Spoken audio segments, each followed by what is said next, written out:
Good afternoon, Year 4s, and welcome to this afternoon's art lesson.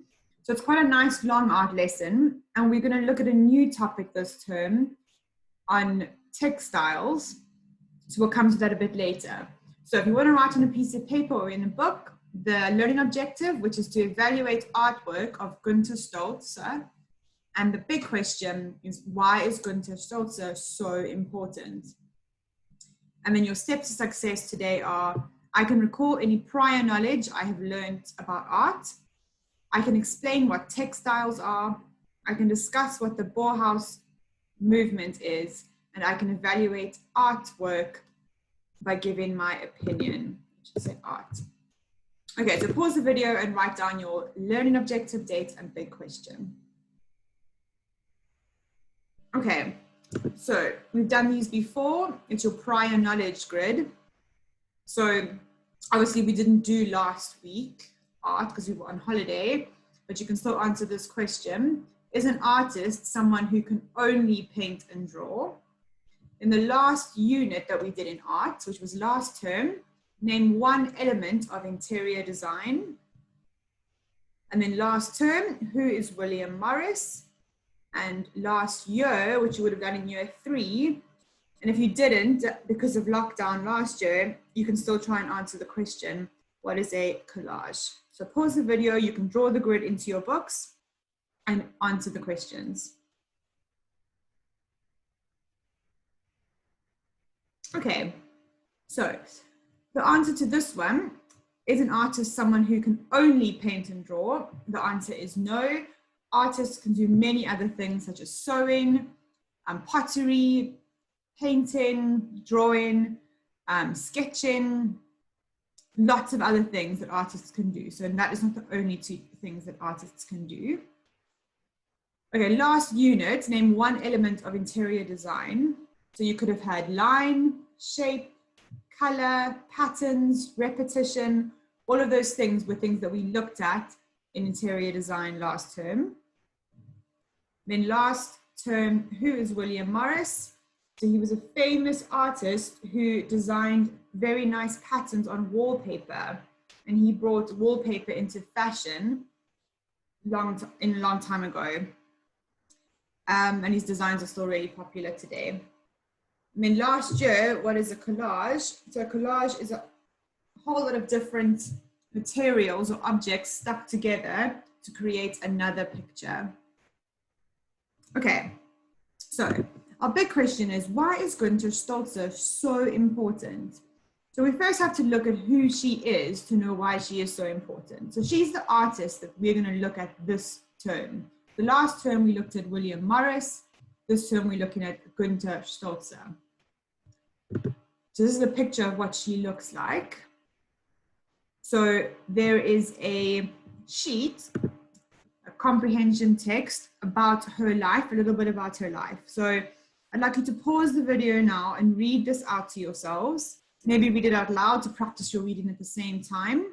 If you're struggling with some of the words, you can always ask an adult to help you, because some of the words are German, because that is where she is from. So pause the video and read through the text.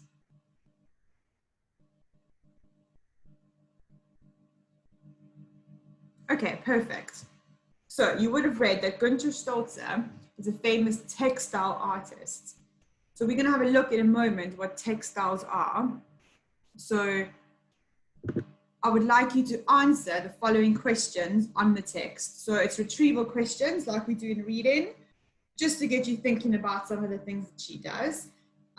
So you're going to have to obviously go back in the video if you'd like to retrieve the answers. And you can write the answers on a piece of paper. So the question 1 is, what was Günter Stolze famous for? What did Günter Stolze become interested in when she attended the Bauhaus school?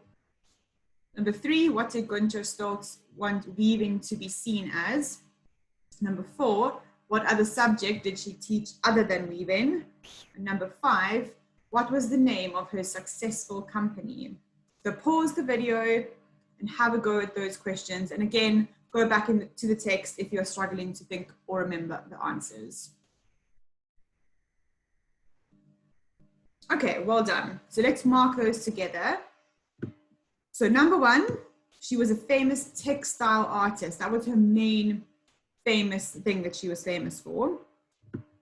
Number two, she became interested in weaving. So we'll have a look in a moment of what weaving is.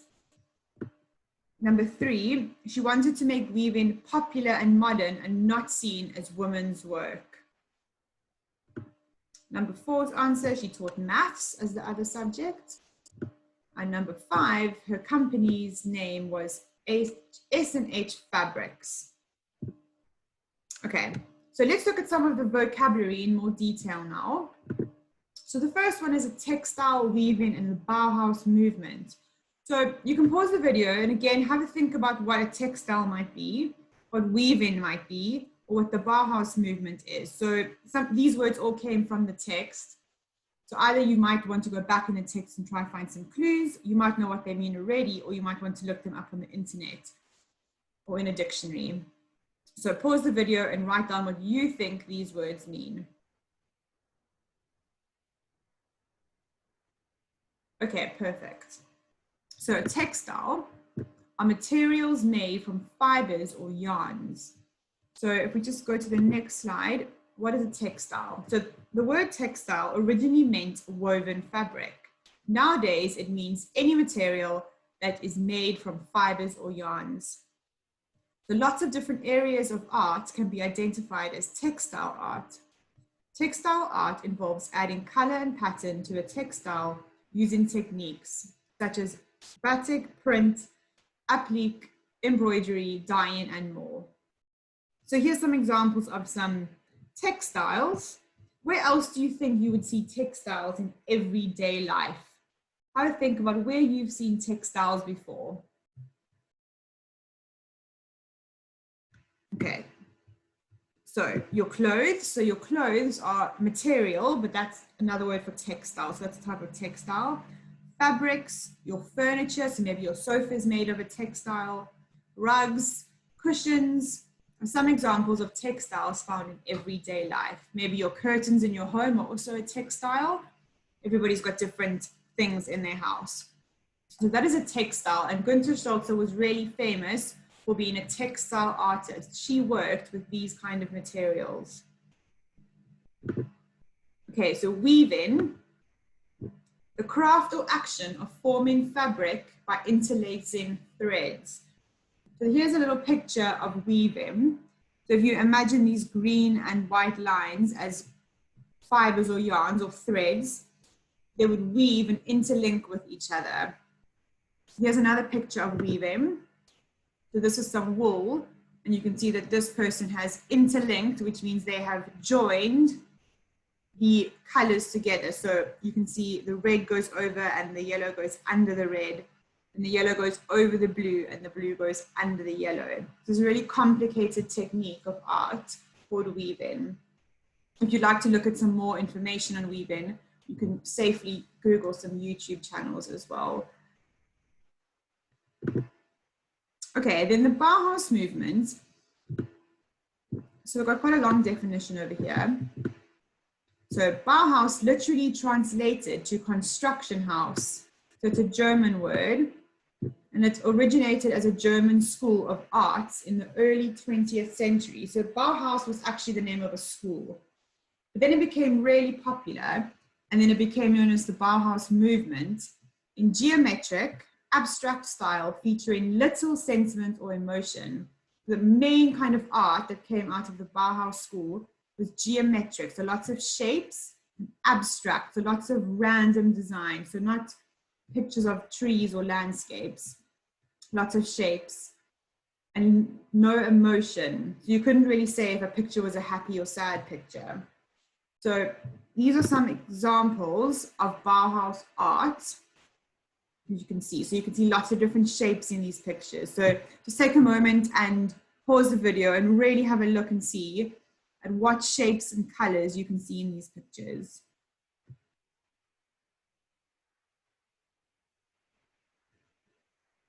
Okay, so what Günther did, she took these pictures for inspiration and she weaved pictures like this. So she took thread like this, and she turned them into this kind of artwork. So these are images of what Günther Stolzer has done, one of many. And again, you can Google, you can see all the different weaving that she'd done. So she designed this pattern, for example, and then she weaved it like that to create that pattern. And she did the same with all of these. So she was really famous as well for using weaving as a type of art. So we're going to be looking at her type of art this term, especially weaving. So today's learning objective was to evaluate the artwork of Günther Stolzer. So this is some of her artwork that we are now going to evaluate. And like we did last term when we evaluated William Morris's art, we looked at the following questions. So what do you like about the colors? So you can either look at all of her artwork, or you can choose one design to focus on. So for example, if you focused on this bottom one, you could say, what do you like about the colors that you see? You could say, what geometric shapes do you see? So geometric shapes are things like circles, squares, rectangles, diamonds, anything, straight lines, zigzag patterns. Those are all geometric shapes. Then number 3, is there any pattern or repetition in her designs? So is there any color repeating, or is there any shape repeating, or is there a type of pattern? And number 4, why do you think maths was so important when she was designing these? And then number 5, how do you think she made these? So this is quite a small image. So if you want to go back in the video to look at this big image while you're evaluating, that's fine. But I will leave the questions up. So choose a picture or choose all of them, pause the video and answer those 5 questions and evaluate her work.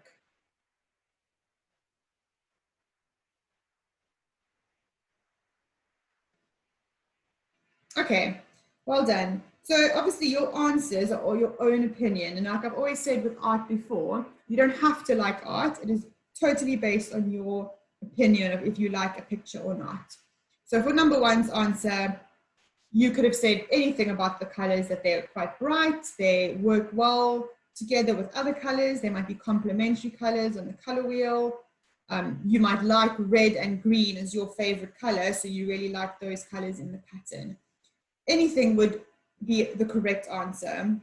And the same with number 2, what geometric shapes do you see? So for this one, we can see long rectangles, we can see some circles, some semicircles, some squares, some straight lines. This one as well, there's lots of zigzag patterns. Number 3's question, so is there any pattern or repetition? So you could see, like, for example, down here, there's lots of squares repeating. Here as well, there's lots of repetition in this picture. So all of these are your opinion of what you evaluated on your piece of artwork, on her artwork. So number 4, why do you think maths is so important when designing these? She would have sat down and she would first design this on a piece of paper. She wouldn't have just started weaving straight away. She would have first thought of how she wanted her weave to look. So why do you think maths would have been so important? Okay, so the answer is, in contrast to art of painting, weaving is definitely more complex. So it's quite complicated. Possibly no other form of art or crafts work requires as much concentration, mathematical skill and strength and intuition as weaving. Each thread must be intricately colorized prior to weaving and the complex motifs calculated in advance. In a time without a calculator and a computer program, it is a true master's act.